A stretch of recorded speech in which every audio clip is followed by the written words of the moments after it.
என் கல்லூரி விலாகின் 14வது நாள். காலேஜுக்கு எப்படியோ கிளம்பியாச்சு. நம்ம ப்ரோ கஷ்டப்பட்டு எப்படியோ ரன்னிங்கில் வந்து ஏறிட்டாரு. இன்னும் ஜஸ்ட் மிஸ்ல விட்டுருப்பாரு ஆள். இந்த மண்டே வந்தாலே காலேஜ் கிளம்புறதுக்கே வெறுப்பாக இருக்குது. 2 நாள் வீட்டில் இருந்துட்டு திரும்பி போகவே பிடிக்கல. நம்ம டிராகன் ஏதோ சொல்கிறாரு பாருங்க. மறக்காம நிதிஷோட சேனல் சப்ஸ்கிரைப் பண்ணுங்க, இந்த சேனலை லைக் பண்ணுங்க, ஷேர் பண்ணுங்க, சப்ஸ்கிரைப் பண்ணுங்க, அப்புறமேட்டு மறக்காம கமெண்ட் பண்ணுங்க உங்களுக்கு இந்த வீடியோ எப்படி பார்த்துட்டு.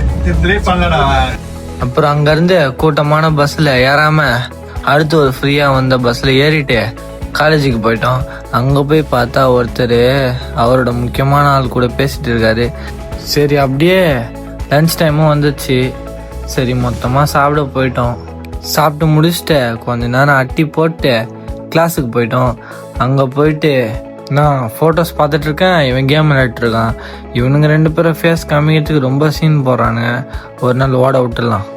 அப்புறம் எப்படியோ கிளாஸ் முடிஞ்சிச்சா சாமின்னு ஓடி போயிட்டேன். அப்புறம் பக்காவாக ஜிம்முக்கு வந்து சேர்ந்தாச்சு. இவரை பாருங்க, இவர் தான் நம்ம நேதாஜி ப்ரோ. புதுசாக ஜிம்மில் எப்படியோ சேர வச்சாச்சு இவரு. இன்றைக்கி நாங்கள் செஸ்ட்டும் ட்ரைசப்பும் போட்டோம்.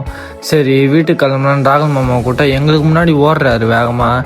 சரி அங்கே போயிட்டு கொஞ்சம் சாமான்கள்லாம் வாங்கிட்டு வீட்டுக்கு வந்துட்டு சாப்பிட்டாச்சு. அப்புறம் நாளைக்கான ட்ரெஸ் எடுத்து வச்சுட்டு இன்றைக்கான நாள் முடிச்சுக்கிறேன். இன்னொரு நாள் பார்க்கலாம். பாய்.